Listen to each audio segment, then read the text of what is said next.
आळूच्या पानांची पातळ भाजी बनवण्यासाठी इथे मी गावरान आळूची पानं घेतलेली आहे. पाठीमागचे देठ काढून घ्यायचे आणि भाजी आपल्याला चिरून कुकरच्या डब्यामध्ये घालून घ्यायचं.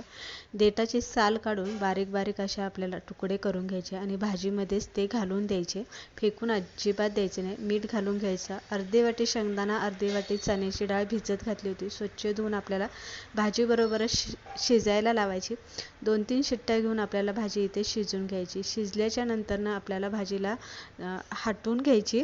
त्यानंतरनं आपल्याला तडका देण्यासाठी 3 पळ्या तेल घालायचं. जिरी मोहरी घालून लसूण आणि कांदा आपल्याला परतून घ्यायचा. टोमॅटो घालायचं, मीठ घालायचं, हळद, हिंग घालायचं, धने पावडर, गरम मसाला, लाल तिखट, कांदा लसूण मसाला, मिक्स मसाला घालून घ्यायचा.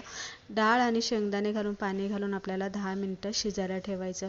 मिक्सरच्या भांड्यामध्ये भाजी आणि 2-3 चमचे पीठ घालायचं. बेसन पीठ घालून भाजी आपल्याला पिसून घ्यायची. त्यानंतर मसाल्यामध्ये भाजी घालून छान अशी उकळी येऊन द्यायची. छान असं आळूचं फतफतं